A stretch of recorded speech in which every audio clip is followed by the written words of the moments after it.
Hi guys, welcome back to the channel. My name's Cindy, and in this video we're going to be going over our real numbers and what our month of January looks like. Thank you all so much for those that watched my last video and participated in the giveaway and asked really wonderful questions. And the consensus was that you guys just really wanted to know the real numbers, so let's go ahead and get right into it.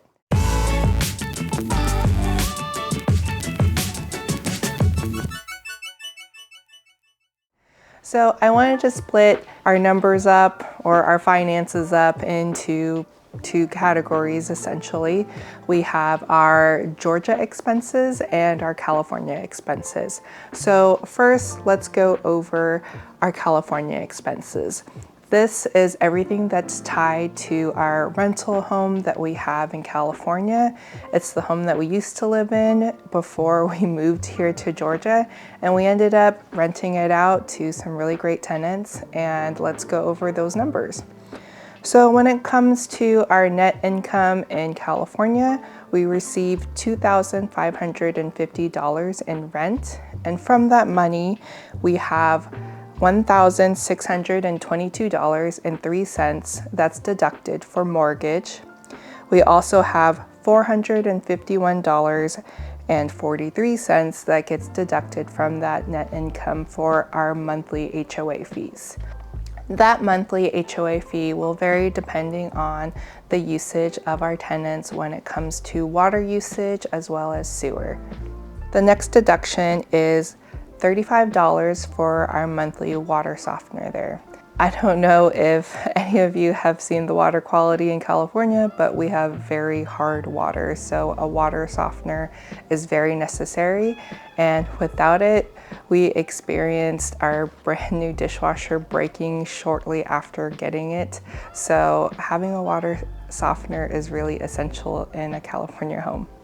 And lastly, we have trash, which comes in at $76.22. So after all those deductions, we have $365.22 remaining from our California net income.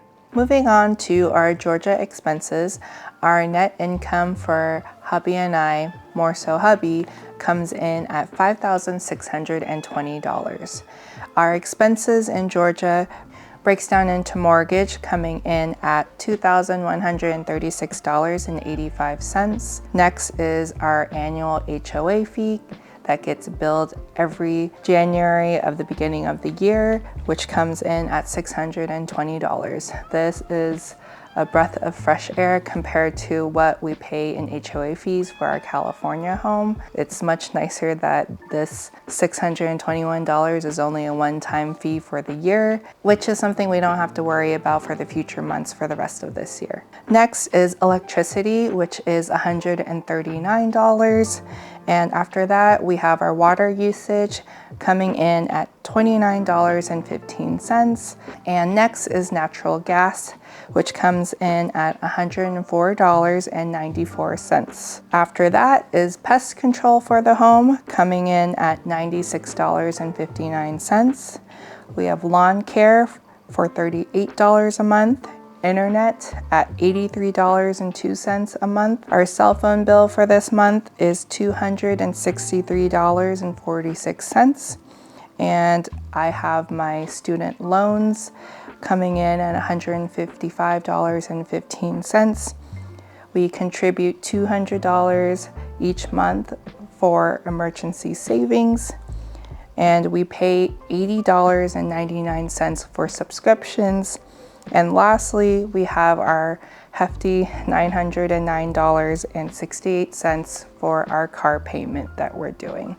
So this covers all of our January expected expenses that we have, and that leaves us with $763.17 remaining after our expenses have been taken out from our Georgia net income. Combined with our leftover money that we have from the expenses from Georgia and our California home, that means we have a grand total left of $1,128.49 to work with. keep in mind that this amount that we have left over can sound like a good chunk to work with, but that's what we have left to cover for food, such as groceries, dining out, and any unexpected expenses. Also, it covers any pet supplies that we have, as well as gas for our cars that we still have to pay gasoline for, and any other miscellaneous expenses. So when all that gets taken into consideration, it really doesn't feel like a lot left in our pockets to work with. So we do have to be pretty mindful and conscientious of our spending. So that's why we feel like this is a huge cutback from what we were having before. Before I even quit my corporate job together, we were working with around $13,000 in our net income. So that was really nice. And now that we're pretty much a one income household, that leaves us with $5,000 less than what we were making before. So this pretty much sums up our January expenses for this month, but stay tuned for our future videos where we're going to be discussing some unexpected expenses that we had for January, and you'll be hearing more of what we did with our remaining leftover money after we took care of our expected expenses. So we'll be going over our closeout budget for the month, so stay tuned for that. But before we close out this video, I want to stay true to my word, and I want to go ahead and announce the winner for the giveaway for the free planner for the new year. And I want to thank you for those that participated. It really wasn't a lot of participation, so it was only 3 people that participated in this giveaway, so you guys have very good odds in winning this planner. It's exactly 33% chances of winning this, so let's go ahead and get right into it and draw the lucky winner. I already have your usernames cut out into paper strips in here, and I'm going to kind of shake this up and see who we get. All right, our lucky winner for the 90-day planner is Mandaraj. Thank you so much for asking your question and helping me figure out what to do for this next video. Mandaraj, since you won this giveaway, please send me an email with your name and address so I can ship this great planner to you. So I'll go ahead and provide my email here. So make sure to reach out to me in the next few days so that I can get this shipped to you as soon as possible. Thank you so much, everybody, for participating, and I hope to see you guys in my next videos.